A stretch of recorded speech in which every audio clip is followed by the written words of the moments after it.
رب العالمین والصلاة والسلام علی سید الانبیاء والمرسلین وعلی آلہ الطیبین الطاہرین وعلی من تبعهم بإحسان الى یوم الدین اما بعد اعوذ باللہ من الشیطان الرجیم بسم اللہ الرحمن الرحیم اہدنا الصراط المستقیم۔ اس کے پڑھنے میں بھی خیال رکھنا چاہیے کہ الصراط میں صاد 2 مرتبہ ہے، اس لیے اس کو یوں پڑھنا چاہیے اہدنا، ایک صاد ہو گیا، صراط، صاد کے زیر کو دبا کے پڑھیں گے، سین نہیں ہونا چاہیے، صاد یہ نہیں پڑھنا چاہیے اہدنا الصراط المستقیم، تو صاد تو ایک ہی ہوا، اہدنا کیا، اہدنا الصراط المستقیم، اس طرح اس کا تلفظ کرنا چاہیے۔ تو بہرحال بات چل رہی تھی اہدنا کی، کس کی؟ اہدنا، اہدنا یہ امر کا صیغہ ہے، مصدر اس کا ہدایت، کیا ہدایت کسے کہتے ہیں؟ ہدایت کے اصل معنی آتے ہیں رہنمائی کرنا، راستہ دکھانا، بتلا دینا، لطف اور مہربانی کے ساتھ، کس کے ساتھ؟ لطف اور مہربانی کے ساتھ، شفقت کے ساتھ کسی کو راستہ دکھانا۔ اب اس ہدایت کے درجات بے شمار ہیں، کروڑوں درجات ہیں، اتنے درجات ہیں بس اللہ تبارک تعالیٰ ہی جانتے ہیں، لیکن علماء کرام نے اس کی جنسیں بنائی ہیں الگ الگ۔ کیا بنائی؟ ایک جنس الگ، تو کل 4 جنسیں بنائی۔ کتنی؟ 4 جنسیں بنائیں گی۔ ابھی بات پوری ہو جائے گی، انشاءاللہ واضح ہو جائے گی کہ یہاں جنسوں سے کیا مراد ہے، اور چاروں کا تذکرہ ہے قرآن پاک میں۔ ایک ہے سب سے پہلی ہدایت جو اللہ تعالی مخلوق کو فرماتے ہیں، وہ ہے اس سورہ شریف میں، سبح اسم ربک الاعلی الذی خلق فسوى والذی قدر فہدی۔ اس کا ترجمہ ہے سبح اسم ربک الاعلی، خطاب ہے رسول اللہ صلی اللہ علیہ وسلم کو، اس لیے کہ صیغہ واحد کا ہے، اور آ کے ربی کا بھی آیا۔ اس کا مطلب یہ ہے کہ یا رسول اللہ صلی اللہ علیہ وسلم، آپ اپنے عظیم الشان پروردگار اعلیٰ، آپ اپنے عظیم الشان پروردگار کے مقدس نام کی تسبیح کیجئے، یعنی ان کا مقدس نام بار بار لے لیجئے۔ تو جب یہ آیت نازل ہوئی، اس لیے آپ نے سبحان ربی الاعلیٰ کو رکھ لیا کس میں؟ سجدے میں۔ کس میں؟ سبحان ربی الاعلیٰ۔ تو ترجمہ اس کا یہ ہے کہ آپ اپنے عظیم الشان اور عالی شان اور عظمت والے پروردگار کے مقدس نام کی، نام مبارک کی تسبیح کیجئے، یعنی ان کی پاکی بیان کر لیجئے۔ یہ یعنی اپنی زبان سے بولیے آپ اللہ کی پاکی، کہ میرا اللہ تعالیٰ پاک ہے، پاک ہے، بے عیب ہے، سبحان ربی الاعلیٰ پڑھ لیں۔ یہ حکم امت کو بھی ہے۔ الذی خلق فسوى، وہ عظمت والا پروردگار، الذی خلق، جس نے مخلوق کو پیدا کیا، جس نے مخلوق کو خلق، جس نے پیدا کی، اس کو ہر چیز کو پیدا کیا، ہر چیز کو پیدا کیا اللہ تبارک تعالیٰ نے۔ چونٹی کو بھی اللہ تعالیٰ پیدا کر لیتا ہے، مٹی کو بھی اللہ تعالیٰ پیدا کر لیتا ہے، گھاس کے تنکوں کو بھی اللہ تعالیٰ پیدا کر لیتا ہے، انسانوں کو دوبارہ لائی اور ان کو کون پیدا کر لے گا؟ کائنات کی کوئی چیز اس کے پیدا کیے بغیر نہیں ہے۔ اب آپ کہیں گے صاحب ہوائی جہاز تو اللہ تعالیٰ نے تو پیدا نہیں کیا، موٹر گاڑی کو تو اللہ نے پیدا نہیں کیا۔ کہتے ہیں کہ اس کو بھی اللہ ہی پیدا کرنے والا ہے، اللہ انسان نے اس کو بنا لیا، جوڑ دیا۔ اللہ تبارک تعالیٰ اگر لوہا نہ بناتے انسان کہاں سے لاتا؟ اللہ تعالیٰ زمین سے پیٹرول نہیں نکالتے تو انسان کہاں سے لاتا؟ اللہ تعالیٰ زمین سے دوسرے چیزیں نہیں نکالتا تو یہ چیزیں کہاں سے آ جاتی؟ کہیں سے بھی نہیں آتی۔ جیسے کمہار مٹی کا برتن بنا لیتا ہے، ٹھیک ہے بناتا تو وہی کمہار ہی ہے، لیکن مٹی کس نے بنائی؟ اللہ تعالیٰ نے بنائی۔ پانی کس نے بنایا؟ اللہ نے بنایا۔ آگ کس نے پیدا فرمائی؟ جو لکڑی اللہ نے پیدا فرمائی جسے وہ آگ جلاتا ہے۔ ہاتھ کس نے بنائی جسے وہ ناتا ہے؟ اصل میں ہر چیز کا خالق کون ہے؟ اللہ تبارک تعالیٰ ہے۔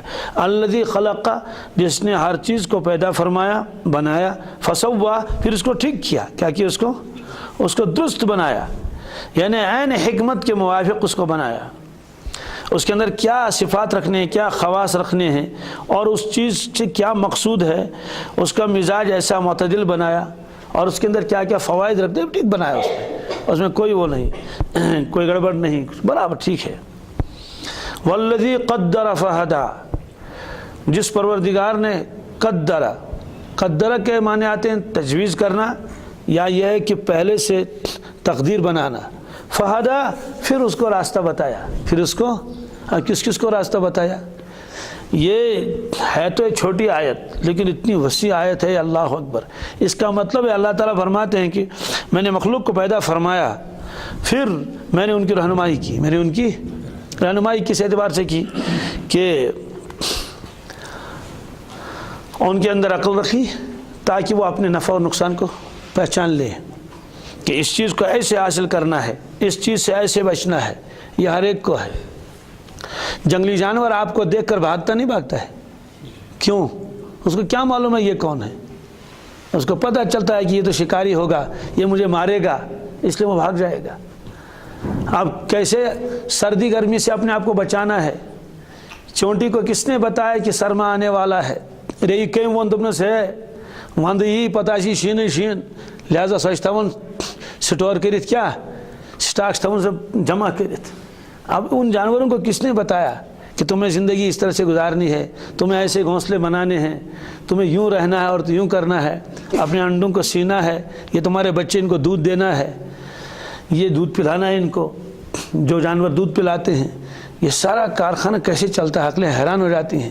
خونخوار درندہ بھی اپنے بچے کو کیا کرتا ہے؟ پالتا ہے۔ تو یہ ہے وہ رہنمائی ہے جو اللہ تبارک تعالیٰ ان کو فرماتے ہیں۔ ان کو اللہ تعالیٰ نے بقدر ضرورت عقل، فہم، یہ سب کچھ دیا۔ گاؤ اگر وہ سماری تمس چھ غم گژھان، آپ دیکھ لیجئے اس کی آنکھوں سے آنسو آتے ہیں۔ اور اگر کوئی جانور بیمار ہو جائے گا تو کئی دن تک تو کچھ کھاتا پیتا نہیں ہے، پھاکا کر لیتا ہے۔ انسان تو نیائے لاگن ہے میں دیو یہ چیز، میں دیو یہ چیز، مگر جانور کیا کرن؟ خود بخود پھاکا کر لیتا ہے، کھاتا ہے نہیں، اس کو معلوم ہے میری طبیعت نہیں چاہتی ہے۔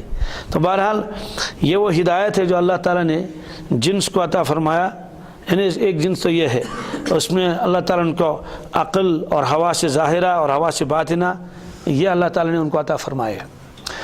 انسانوں کو زیادہ عقل دے دی جانوروں کے مقابلے میں، اس لیے انسانوں کو کہتے ہیں ذوی العقول، کیا کہتے ہیں؟ عقل والے۔ یہ کیا کرتے ہیں؟ یہ بھی سمجھتے ہیں کہ یہ نفع ہے اور یہ نقصان ہے۔ اس میں تو جانور اور انسان برابر ہیں، لیکن جانور تو اپنے اعتبار سے کر سکتا ہے، انسان اپنے اعتبار سے۔ اس کے بعد اللہ تعالیٰ نے انسان کو ایسی عقل دے دی، جانور کو وہ عقل نہیں۔ مثلا جانور آو یہ گو گاس کھیون اگر ہاک آو بتی کھے ستی، یہ سوچ نہیں یہ آتا یہ ون ہاک میں پہ کھیون کہین، یا یہ نیولے دان یہ ضرورت ہو تو کھا لے گا، یا پنس تھی کھیے تو واپس سندس تھی کھیے۔ لیکن انسان کو اللہ نے اتنی عقل دی ہے، چاہے کوئی بھی ہو، میں مسلمان کی بات نہیں کر رہا ہوں، میں انسان کی، وہ سوچے گا یہ میرا کھیت ہے، وہ وارم میں میرا کھیت نہیں ہے، میرے لیے تو یہ جائز ہے، یہ میرے لیے جائز نہیں ہے۔ ایسے بہت ساری چیزیں، چاہے وہ کافر ہی کیوں نہ ہو، سمجھے گا کہ یہ چیز نقصان دہ ہے۔ یا اسی طرح سے وہ کہے گا چوری کرنا ٹھیک نہیں ہے، چور کر چاہے وہ اس کو گناہ کہے یا نہ کہے، لیکن وہ یہ کہے گا بھائی چوری ٹھیک نہیں ہے، ظلم کرنا ٹھیک نہیں ہے۔ اس طرح سے بے حیائی کے کام جتنے بھی ہیں اس کا من خود کہے گا مجھے ایسا نہیں کرنا چاہیے۔ اس طرح سے دوسری چیزیں بہت ساری، بلا وجہ کسی کو میں ماروں، مجھے ایسا نہیں کرنا چاہیے۔ تو یہ عقل اللہ تعالیٰ نے اس کو عطا فرمائے، ایسے دلائل ہیں جس سے وہ سمجھتا ہے کہ یہ چیز ممنوع ہونی چاہیے۔ شراب سے نقصان پہنچتا ہے، آدمی کی خود عقل فیصلہ کر لے۔ تو یہ ایک ہدایت تو یہ ہے، بہرحال اس میں ایک انسانوں کو ایک امتیازی شان حاصل ہے باقی جانوروں کے مقابلے میں۔ اسی لیے اللہ تبارک تعالیٰ نے انسانوں کو ایک جگہ فرمایا، یہ بھی چوپائے ہیں، انہم الا کالانعام بل ہم اضل، یہ بھی تو چوپائے ہیں بلکہ ان سے بھی گئے گزرے ہیں۔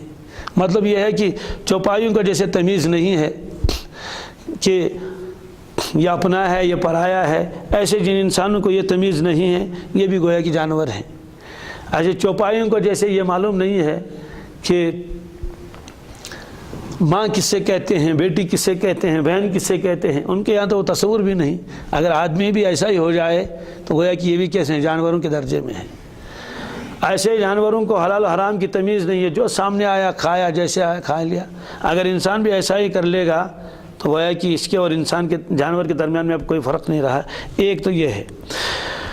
دوسری قسم ہے کہ اللہ تبارک تعالیٰ انبیاء علیہ الصلوۃ والسلام کو بھیجتے ہیں اور دلائل قائم کر لیتے ہیں، وہ لوگوں کو تعلیم دیتے ہیں، حق باطل کی باتیں بتاتے ہیں۔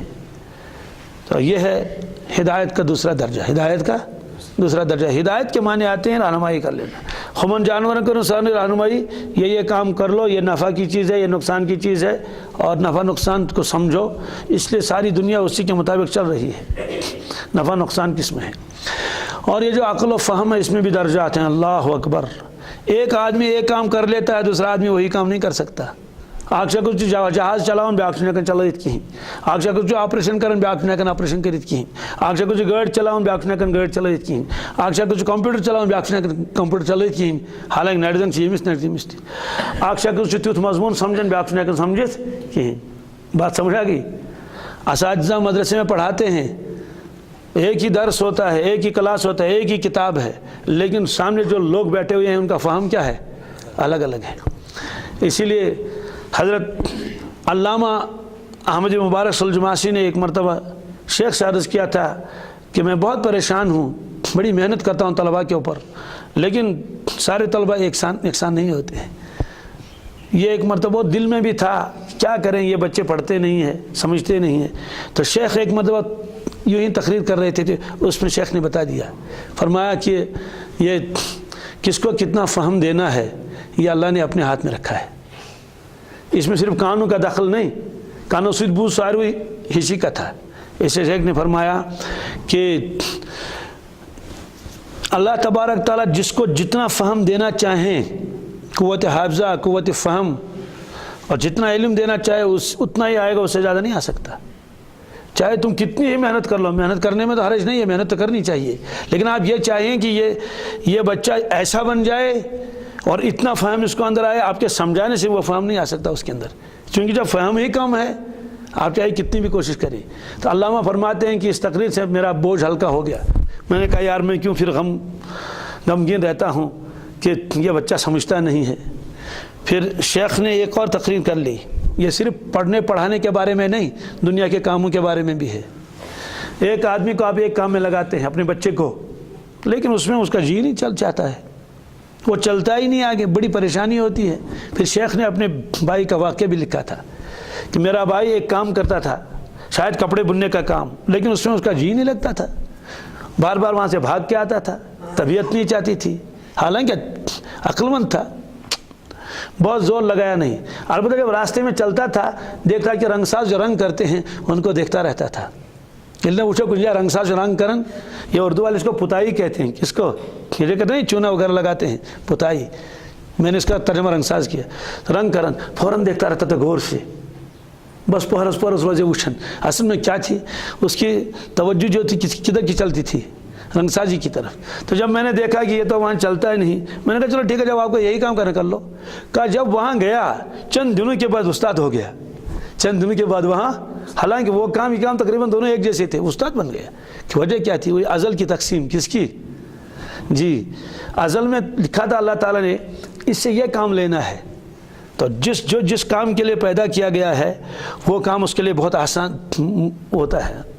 اور یہ حدیث پاک میں ہے، کل میسر لما خلق، ہر شخص جس چیز کے لیے پیدا کیا گیا ہے وہ کام کرنا اس کے لیے آسان ہو جاتا ہے۔ اگر سچس دپتا ہے کیا سچ کام کرن، اصل گئی چھان کم، دپن نسا ون چھا مے گلمنین کھسن، گوس ہے بون کن دہ پان چھس آرام سان بہت یتی، وند آس رت کول آس کانگڑ چھم تپت، نہ چھم پریشانی، ون چھم اتھ برن ربہِ سۭتۍ پتہ کیا تھان وغیرہ کھسن چھم اور گلمنین، یہ گئی مشکل کام، استغفر اللہ، یہ کسو کری کام چھانس دپو سٕژ کٲم کر، دپن نسا مے کیا موزوٗر چھا گژھُن، ون دپ کیا موزوٗر گژھِ 4 گنٹن چھُ أکسٕے بن ڈیمہٕ ٹیبہٕ، یہ گئی مے چھان کٲم باقٲعدٕ اتھ کیا اتے واش پاش نیرا نیڑن زنگن نیرا، تو درجی تو اپنی سنا رہا ہے کہ یہ کام تو سب سے اچھا ہے، اس میں کوئی پریشانی نہیں، نگش خواص پر بونی نگچس کی ہے نا، اس سے کہیے وہ کام کر لو تو وہ کہتا ہے کہ بھائی یہ کام کون کر لے گا، تو وہ کام اس کو مشکل نظر آ رہا ہے، پشس قسم پر 3 دن ٹاس لگاؤ نا، اس کو یہ کام مشکل نظر آ رہا ہے۔ بات سمجھ آ گئی؟ سوال ہے یہ کیوں ہے؟ یہ وہی ازل کی تقسیم ہے۔ اچھا دکاندار دپو کاندر کم کر، کیا کر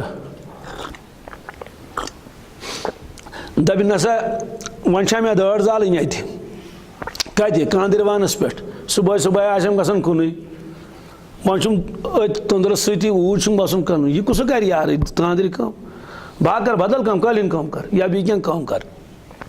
اب یہ کام اس کو بہت مشکل نظر آتا ہے اور وہ کام اس کو آسان نظر آتا ہے، اور اس کاندر کم کرن دپان نا کسب چھ پنن اتن مز، کسب چھ پنن نہ چھس محتاج کران، یم دہ خوش گژھان تم دہ کر ژۄچہِ، یم دہ خوش گژھم تم دہ کر چھٹی، بیٚیہِ یُتُے چلیم تیُتُے سُلے ووت مونڈن اوٹ ووٹ، اگر یا تھون کالے اوٹ مٔنڈِتھ لاجن صبح ژۄچہِ کرنہِ، دوٚپُن کار چھُم پننس اتس مز۔ اب بات سمجھ آ گئی؟ وہ کام اس کے لیے آسان، ایک کا مسئلہ۔ ایک لڑکا ایک جگہ ہے اتنا قابل اللہ اکبر کہ پورے جموں اور کشمیر میں پہلی پوزیشن آئی اس کو TDC میں۔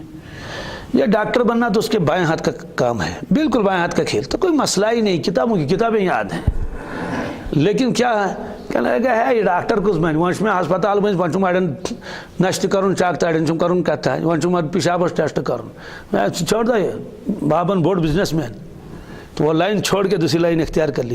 میں نے کہا یہ ازل کی تقسیم ہے، یہ ازل کی، لوگ تو مر رہے ہیں کسی طرح سے ہم ڈاکٹر بن جائیں، اس کو تو ساری کی ساری کتابیں یاد ہیں لیکن ادھر کی طرف گیا نہیں، دوسرے طرف کی گیا۔ بات سمجھ آ گئی؟ جی یہ ازل کی تقسیم ہے۔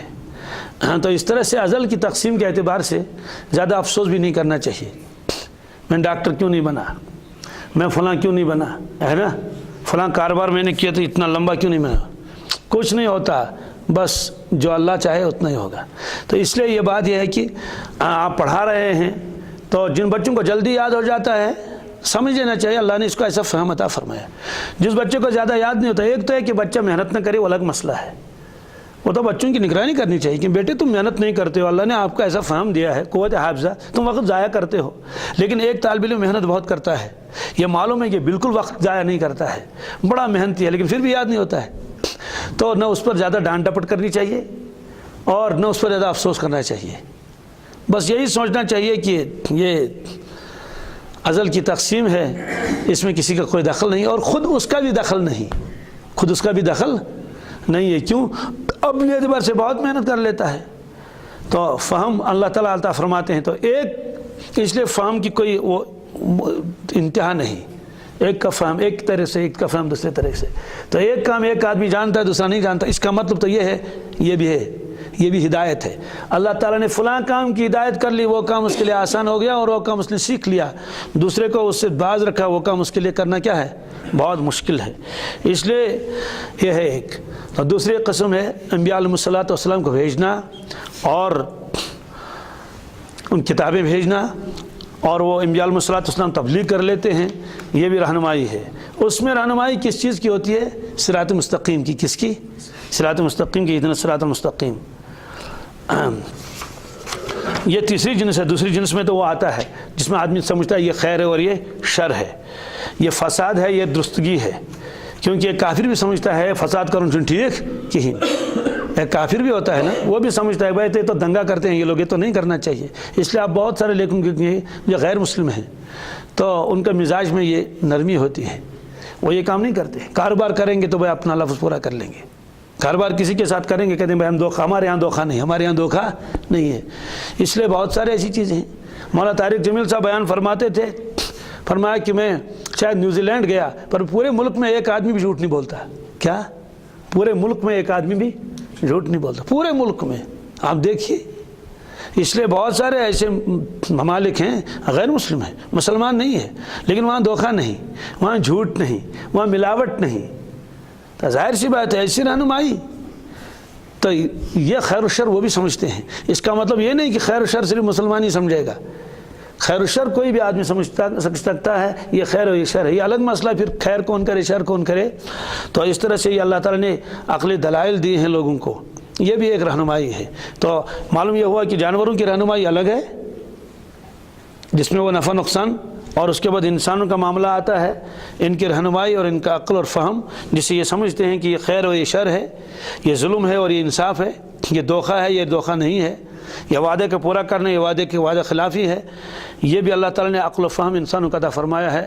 یہ دوسرے درجے کی ہدایت ہے، ترتیب ذرا الٹ گئی تھی۔ یہ تیسرے درجے کی ہدایت ارسال رسول، ارسال انبیاء علیہ السلام کو بھیجنا اور ان کو کتابیں دینا، وہ لوگوں کو ہدایت فرماتے ہیں اور رہنمائی کر لیتے ہیں، یہی ہدایت، یہ ہے چوتھی جنس کی ہدایت۔ یہ بہت زبردست اعلیٰ درجے کی ہے، اس کے تو درجات بہت ہیں، اللہ اکبر۔ وہ کیا ہے؟ وہ خاص ہے انبیاء اور اولیاء کے ساتھ۔ کس کے ساتھ؟ جب وہ محنت کر لیتے ہیں، ایمان والے ہوتے ہیں، مجاہدہ کر لیتے ہیں، ان کے قلب نورانی ہو جاتے ہیں۔ انبیاء علیہ السلام کے تو پہلے سے ہی نورانی ہوتے ہیں، اب ان کے الہامات ہوتے ہیں، اللہ تبارک تعالیٰ کی محبت میں ترقی ہوتی ہے، اور کہاں کہاں پہنچتے ہیں اس کی تفصیل انشاءاللہ آ جائے گی۔ لیکن اس سے پہلے ایک بات سننی ضروری ہے کہ جب ہم نماز میں مانگتے ہیں اللہ تعالیٰ سے اہدنا الصراط المستقیم، تو ہم کون سی ہدایت مانگتے ہیں اللہ تعالیٰ سے؟ وہ پہلی والی ہدایت تو وہ پہلے دے چکا ہے، یکمز انسان استر فکر نفع کیا گو تو نقصان کیا گو۔ وہ دوسرا والا مسئلہ بھی تو اللہ تعالیٰ خود ہی دکھاتا ہے، یہ نفع ہے اور یہ نقصان ہے، یا یہ ظلم ہے اور یہ انصاف ہے، یہ دھوکہ ہے اور یہ دھوکہ نہیں ہے۔ اس میں تو غیر مسلم اور مسلمان کیا ہے؟ سب برابر ہیں۔ تو وہ ہدایت بھی مراد نہیں ہے۔ اور اگر یہ مراد ہے کہ اللہ نبیوں کو بھیج دیجئے، کتابوں کو بھیج دیجئے، وہ تو اللہ تعالیٰ بھیج چکا ہے، وہ تو اللہ تعالیٰ بھیج چکا ہے، یہ تو ہدایت یافتہ ہے، یہ تو نماز بھی پڑھ لیتا ہے، اللہ تعالیٰ کو مانتا بھی ہے، پھر بھی اہدنا الصراط المستقیم اہدنا الصراط المستقیم بار بار مانگتا ہے۔ یہاں ہدایت سے کون سی ہدایت مراد ہے؟ اب قرآن پاک میں ہے، ایک جگہ اللہ تعالیٰ فرماتے ہیں وَأَمَّا ثَمُودُ فَهَدَيْنَاهُمْ فَاسْتَحَبُّوا الْعَمَىٰ عَلَى الْهُدَىٰ۔ قوم سمود کو ہم نے ہدایت عطا فرمائی، لیکن انہوں نے گمراہی کو ترجیح دے دی ہدایت کے اوپر۔ فَاسْتَحَبُّوا الْعَمَىٰ عَلَى الْهُدَىٰ، عمى گو ان روزن۔ تو اللہ تعالیٰ خود فرماتے ہیں قوم سمود کو میں نے ہدایت دے دی، جب ہدایت دے دی تو پھر اس کے بعد تو گمراہی نہیں ہونی چاہیے۔ تو وہاں ہدایت سے کیا مراد ہے؟ اس کے دو معنی ہیں۔ ایک مطلب تو ہے کہ اللہ تعالیٰ فرماتے ہیں کہ میں نے ہدایت کا انتظام تو کیا، صالح علیہ السلام کو ان کے پاس بھیجا، یہی تو میری ہدایت تھی۔ لیکن اگر اللہ تعالیٰ فرمائیں کہ خود میں نے ان کو ہدایت دی پھر بھی وہ گمراہ ہو گئے، تو سارے لوگ جانتے ہیں جس کو اللہ تعالیٰ ہدایت دے وہ گمراہ نہیں ہو سکتا۔ اور یہ قرآن پاک میں یہ مضمون ہے، قرآن پاک میں سورہ کہف میں ہے من یہد اللہ فہو المہتد، جس کو اللہ ہدایت دے وہ ہدایت پا جاتا ہے۔ تو اللہ تعالیٰ فرماتے ہیں قوم سمود کو میں نے ہدایت دے دی لیکن وہ گمراہ ہو گئے، تو اللہ تعالیٰ ہدایت دیں گے گمراہ کیسے ہو جائیں گے؟ اس کے دو جواب ہیں۔ ایک جواب تو یہی ہے، اللہ تبارک تعالیٰ یہ فرماتے ہیں کہ ہدایت کا انتظام تو میں نے کیا تھا، میں نے اپنے نبی کو وہاں بھیجا تھا صالح علیہ السلام کو، لیکن انہوں نے ان کی تعلیم کی طرف کوئی توجہ نہیں دی، اس لیے وہ گمراہ ہو گئے۔ دوسرا مطلب اگر نکالیں گے اس کا کہ اللہ تعالیٰ فرماتے میں نے ان کو ہدایت دے دی، ہدایت سے مراد ہے صرف راستہ دکھانا، راستہ صرف راستہ دکھائے بھائی یہ راستہ ہے چلے جاؤ، یہ راستہ ہے چلے جاؤ۔ لیکن عام طور سے جب بھی اللہ تعالیٰ کی طرف ہدایت کی نسبت ہوتی ہے پھر وہ آدمی گمراہ نہیں ہوتا ہے۔ بہرحال خلاصہ یہ ہے کہ نبیوں کے ذریعے سے امت کو راستہ دکھایا، کتابیں بھیجی، دلائل قائم کیے، یہ بھی ہدایت کا ایک درجہ یہ بھی ہے۔ اور جس کو اللہ ہدایت دے وہ گمراہ نہیں ہوتا، وہاں مراد کیا ہے؟ صراط مستقیم پر اس کو ثابت قدم کیا۔ عرف عام اسمت ونن ہے خدائے کرنا ہدایت کمس۔ جب آپ کسی کافر کے بارے میں کہیں گے خدائے کرنا من کافر ہدایت، اس کا مطلب یہ مسلمان بن جائیں۔ لیکن ایک آدمی مسلمان ہے پہلے سے لیکن بے نمازی ہے، تو ہے خدائے کرنا ہدایت ہوئی کیا کرنس، تو اس کو تو ہدایت ہے، ایک درجے کی ہدایت تو ہے لیکن دوسرے درجے کی ہدایت بھی اس کو ملی نہیں ہے مجھے خدائن ہدایت کرمت کیا شنس کرمت کوتا روت لڑکشی۔ اس کا کیا مطلب ہے؟ اس کا مطلب یہ ہے کہ وہ صالح لڑکا ہے، صالح جوان ہے یہ، اس لیے ہدایت کے بہت سارے درجان ہیں۔ لیکن جو نماز میں ہم بار بار اللہ تعالیٰ سے مانگتے ہیں اہدنا الصراط المستقیم، یہ کون سا ہدایت ہے؟ وہ تو اللہ نے دکھائی دیا، اس کا فرماتے ہیں کہ جس راستے پر آدمی چل رہا ہے صراط مستقیم پر، وہ اللہ تعالیٰ سے یہ مانگ رہا ہے یا اللہ مجھے استقامت دے، کیا دے؟ مجھے ثابت قدم رکھ۔ ایک دوسرا، اے رب میرے ہدایت کے تو درجات بہت ہیں، ہدایت کے درجات بہت درجات ہیں ہدایت کے، اے رب مجھے ہدایت کا اعلیٰ مقام عطا فرما، میں چلتا رہوں اور آپ ہدایت مجھے دیتے رہیں اور اس کو ایک